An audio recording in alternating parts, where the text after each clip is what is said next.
Hello, everyone. Hello from New Zealand. Kia ora. The Zero Waste, Zero Carbon Pilot in Intermediate Schools is being presented by Betsy Kettle of Hibiscus Coast Zero Waste. The people of the city of Auckland have declared a climate change state of emergency and have adopted a zero waste by 2040 policy.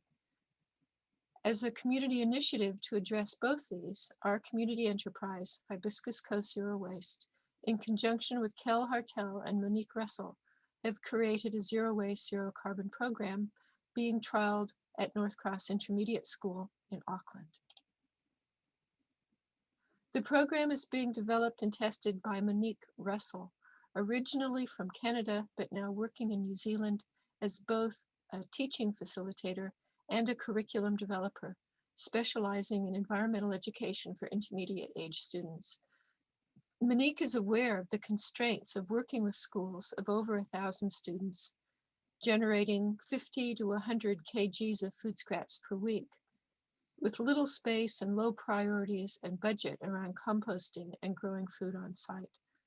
In this project, food scraps are taken to a local farm for composting, enabling the school to focus on diversion from landfill right away. Climate change anxiety for students is very real, and we are hoping students' anxiety can be relieved by participating in the Zero Waste, Zero Carbon pilot, as well as addressing the huge amount of food scraps that are going to landfill from schools, and also use these food scraps as a way to introduce a very real, practical way to mitigate climate change. Our first attempt at trying to get a zero divert food scraps from schools wasn't very successful, which prompted me to write a grant to get professional help. So what Monique has developed is a 6-step process. The overview of the program is an introduction to staff, an initial assessment and waste audit. The first classroom session is Soil Alive. The second classroom session, Building the Carbon Cycle. The final assessment and waste audits, and then a final assembly. Altogether, it takes a little bit less than 3 hours. The program starts with a short introduction of the program to staff and faculty.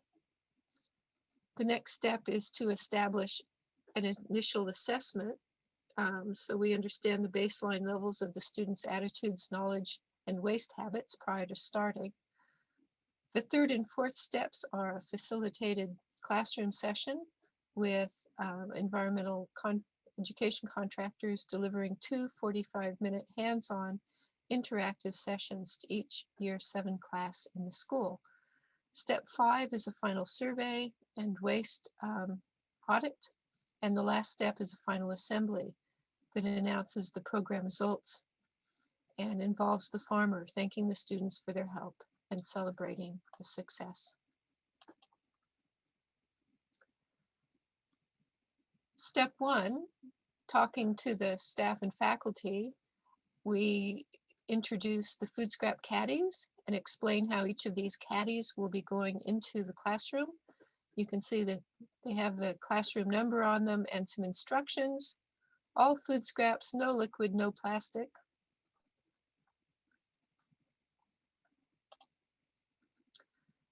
The staff are also explained about how the food scrap caddies will be emptied into a central bucket at the end of each day.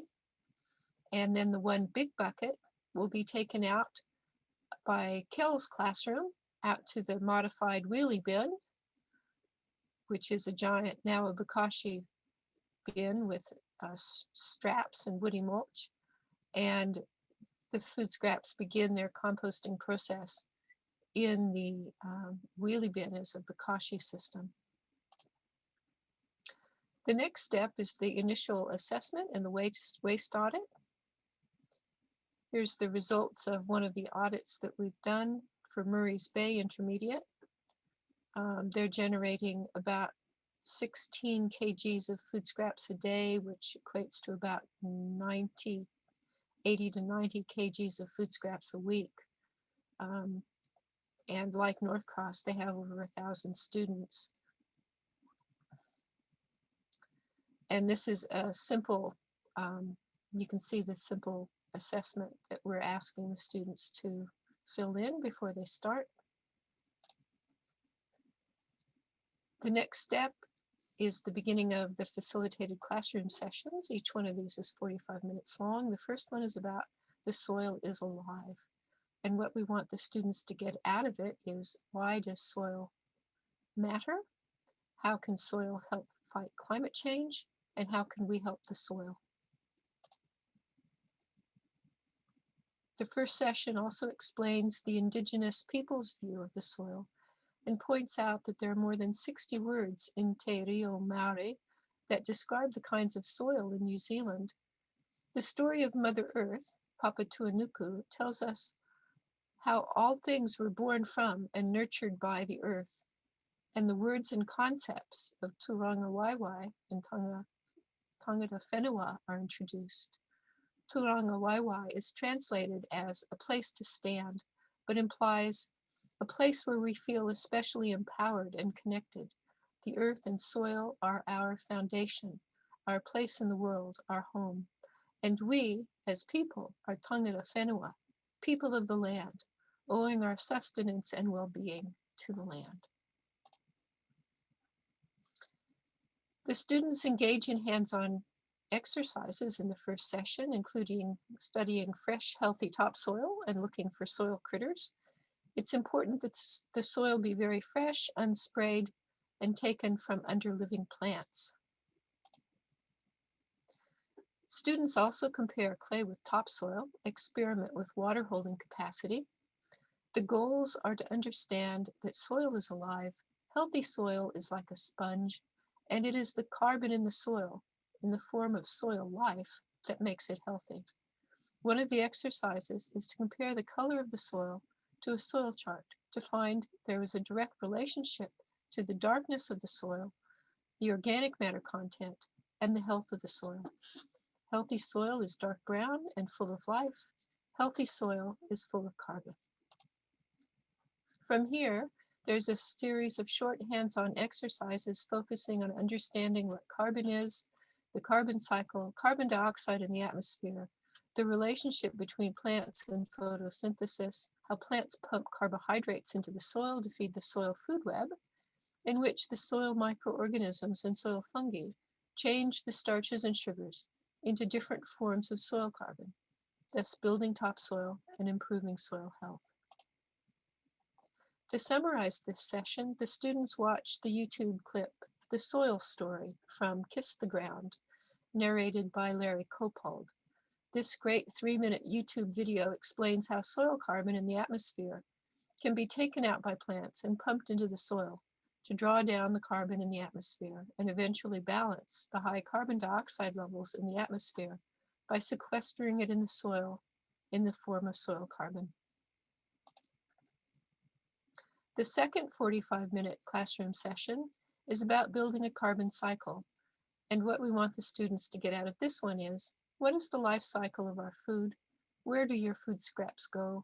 How can we help fight climate change at school? This session looks at the greenhouse gas emissions and carbon footprint of conventional, fossil fuel intensive imported food production, specifically banana production. Starting at the top and moving clockwise, the steps of producing food are revealed. It is explained that fossil fuels are burned at each stage in this linear process to grow, harvest, distribute, consume, and dispose of food. Food wastage also occurs at each step of the process. When food is wasted, it also means all the energy and fossil fuel that have gone into them is also wasted. No wonder the book Drawdown states that the third most important activity human beings can take on is reducing food waste. And this is to reverse climate change. Now in this circle, there's a gray background, but you can see that the background ends and it's white under one section of this circle, and that represents the fact that the current circle, the current system, is not working. It's not a circle, it's linear. It represents the use of chemical fertilizers instead of returning soil compost to the ground to grow food. Chemical fertilizers, cultivation, and pesticides tend to kill soil life, and gradually the soil degrades. The soil life is lost, the topsoil is lost, and the carbon stored in the soil in the form of soil life is released back into the atmosphere. When compared to local organic food production, there is a much lighter carbon footprint. And it's a complete circle. It's cyclical. Each step of production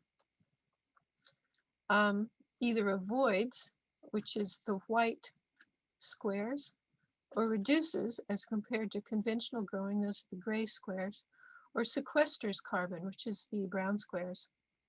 Organic production returns food scraps to the soil to grow more food rather than using chemical fertilizers. And when food scraps are returned to the soil, something magical happens. The soil life is returned, the topsoil becomes dark again, and carbon is stored back in the soil. Another part of the facilitated classroom session is understanding where the food scraps from the school go. We explain that food scraps are going to a local farm to grow bananas. The food scraps are composted in an area of rural Auckland with very poor clay soil. By composting in Swales and using biochar, the soil very quickly improves. The composting process used in the Swales involves 4 different composting steps that naturally occur over a 6 to 9 week period. And when the food scraps are completely decomposed, the swales are planted with bananas.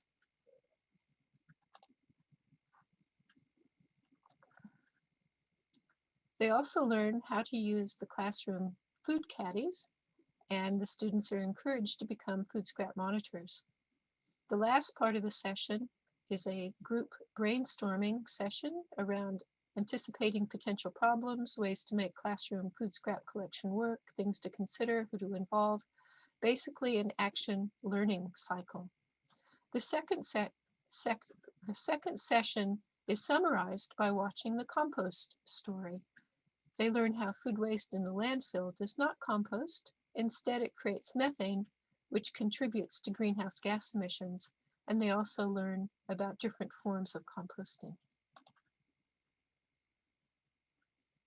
When all the Year 7 classes have been through both sessions, the pilot concludes with a final assembly. The assembly reviews the topics covered and reiterates how important it is to keep food scraps out of the landfill and return them to the land instead. The next part of the assembly is a visit from the farmer, who thanks the students and staff for helping him to improve his soil. And you can see in this slide the difference between the before soil and the after soil.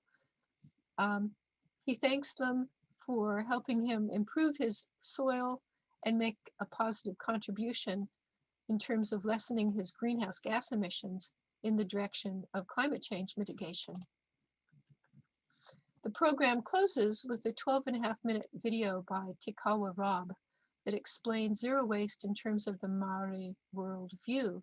We believe that ultimately, for true regeneration to occur, industrialized economies need to change their values to give back to the natural world instead of viewing it as a commodity to simply extract resources from. This brilliant video by Tikawa Rob reframes waste in terms of concepts that are lacking or undervalued in a typical Western culture, such as the concepts of whakapapa and kaitiakitanga, which explain a deeper and more connected worldview. Hibiscus Coast Zero Waste would like to thank our supporters and sponsors for helping us develop this pilot.